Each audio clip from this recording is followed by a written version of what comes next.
प्रिय छात्रों, आज का टॉपिक किंगडम प्रोटिस्टा से लास्ट डीकम्पोजर प्रोटिस्ट क्लासिफिकेशन के समय मैंने आपको बताया था। और ये डीकम्पोजर प्रोटिस्ट यानी जो डेड और डिकेइंग मैटर पे फीड करते हैं, सर्वाइव करते हैं, उन्हें हम डीकम्पोजर प्रोटिस्ट कहते हैं। इनको हम स्लाइम मोड भी कहते हैं, जो दो तरह के होते हैं, सेलुलर स्लाइम मोड और acellular slime mode. Cellular slime mode का एग्जाम्पल डिक्टियोस्टेलियम डिस्क्वाइडेलिस है। इसका लाइफ साइकिल यहाँ बताया गया है। इसकी लाइफ साइकिल की शुरुआत स्पोर से होती है।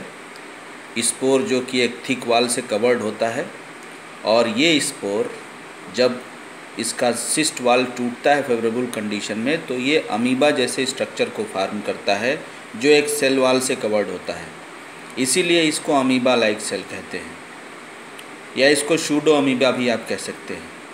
ये जो अमीबा लाइक सेल है, ये एक केमिकल एक्रेसिन रिलीज़ करता है, और उस एक्रेसिन के प्रेजेंस में इसके जो डॉटर रेप्लिकेट्स होते हैं वो एक ग्रुप में यहाँ पर अरेंज हो गए हैं, क्योंकि सभी एक्रेसिन केमिकल रिलीज करते हैं। इसीलिए इस सेलुलर स्लाइम मोड को हम एक्रेसिनेलिस कैटेगरी में भी रखे हैं, एक्रेसिनेलिस, क्योंकि ये एक्रेसिन रिलीज़ करते हैं।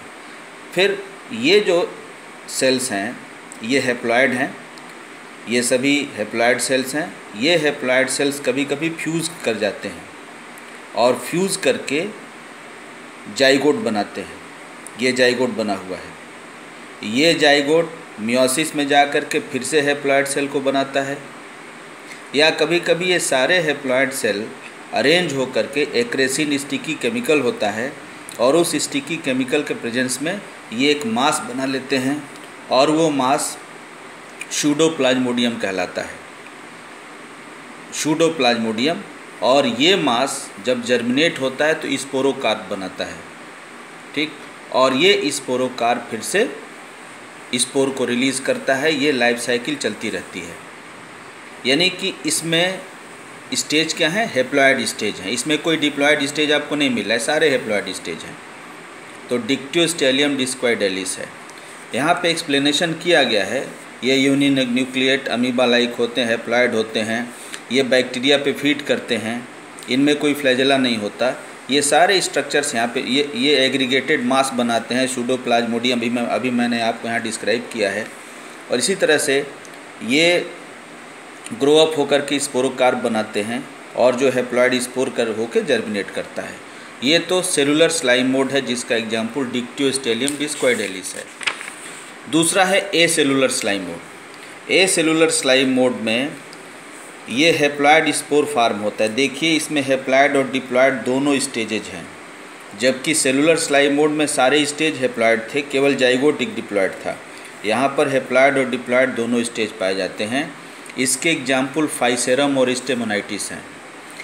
जिस तरह से उसको हम कम्युनल स्लाइम मोड बोलते थे, उसी तरह से हम इसको मिक्सोमाइसिटीज़ भी बोलते हैं। जो एसेलुलर स्लाइम मोड है, इसको हम मिक्सोमाइसिटीज़ की कैटेगरी में भी रखते हैं, ध्यान रखने वाली बात है। साथ ही साथ ये जो यहाँ पर हैप्लॉइड स्पोर जर्मिनेट करेगा, हैप्लॉइड स्ट्रक्चर फार्म करेगा। ये हैप्लॉइड स्ट्रक्चर कभी कभी फ्लैजिलेटेड गैमीट फार्म करते हैं, कभी कभी नॉन फ्लैजिलेटेड गैमीट फार्म करते हैं। ये फ्लैजिलेटेड गैमीट स्वार्म सेल्स कहलाते हैं। जब ये फ्यूज करेंगे तो जाइगोट बनेगा।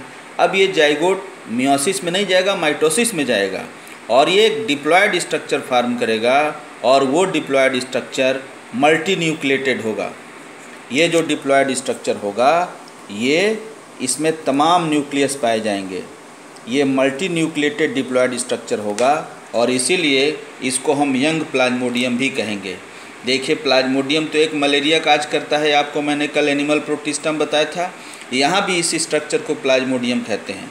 तो आपसे पूछा जाता है प्लाज्मोडियम में डिफरेंस बताइए, तो प्लाज्मोडियम का डिफरेंस यही होता है कि एक प्लाज्मोडियम मलेरिया काज करता है, एक प्लाज्मोडियम क्या है, एसेलुलर स्लाइम मोड है।